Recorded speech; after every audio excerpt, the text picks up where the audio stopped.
So what's your grill of choice? A hot one.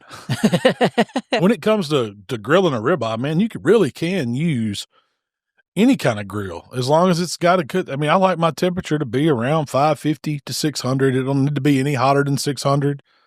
If you go lower, if you're down around 475, 500, so often it's not hot enough to cook it the way I want to cook it.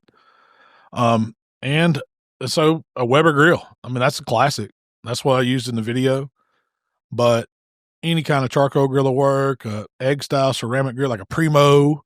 Primo's great for cooking a steak. Even that open fire, like that, the Santa Maria style, the Crank It Up that I have, that's great for cooking a steak. You can do it with a drum with the lid off. It's, you're not really close to the fire unless you've got a drum that you could raise the fire up some, but it'll cook a heck of a steak. You've done that before, and the flavor was really good. It was a super thick steak. Yeah. So, it was a longer cook time. Tomahawks did really good on drum. I mean, the flavor on them is fantastic. Was it a porterhouse you did the bacon tallow butter on the drum? That was really good. Yeah. But the PK, I mean, that was my steak cooking grill and comps that I love to use just because of the portability of it.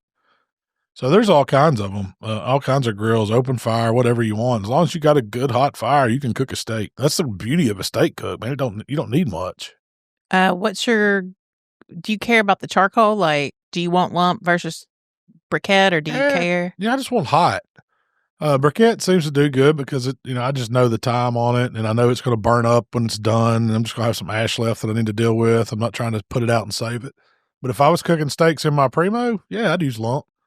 Because I know I can get multiple cooks out of it. You're just not going to do that with the briquette. That's kind of the difference. I think lump burns hotter. It tends to burn hotter for me. So if you got to watch it on that. You might end up having to tone your grill down or not use as much fuel when you're cooking with lump. But I can get a good hotbed of briquettes and know that it's going to be right around that 600-degree mark that I want to cook at with one chimney full. Yeah, you've kind of got it down. You can do a chimney. It's 17 minutes to get the chimney hot. I'm dumping. I'm getting my grates ready. I'm letting that grill get good and hot, and it's ready to cook. Often, many times when I get through cooking steaks, the grill is still ready to roll. It'd have another hour in it if you wanted to cook some more, but it's very rare that I'm cooking more than 3 or 4 ribeyes, just the way our family is. I saw a TikTok where a guy was like, I cooked this chicken for dinner, and now this grill's just ready to get hot. I don't even want to quit. Go find me something else to cook. Never fails. It never fails. That happens. So do you always do a 2-zone fire? No, not always.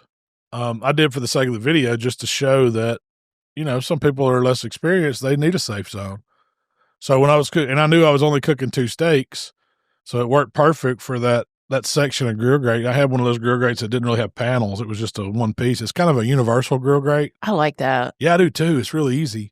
But what I really liked about it, if you saw in that video, I cooked both of my steaks, got them to where I wanted them, but they weren't all the way up to the doneness I wanted.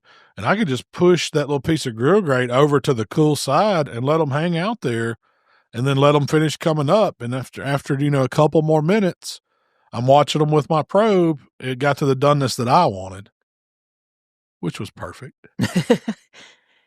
I'm always hesitant when I do a steak video. That's the one thing, man, if it's going to work, the money shot on a steak video is when you slice it and you open it for the camera and the doneness looks right.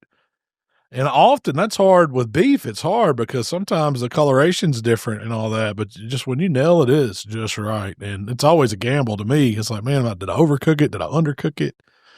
And this one just was, to me, that was perfect. We tore those ribeyes up that day. We did. That was some good eating. Really good eating.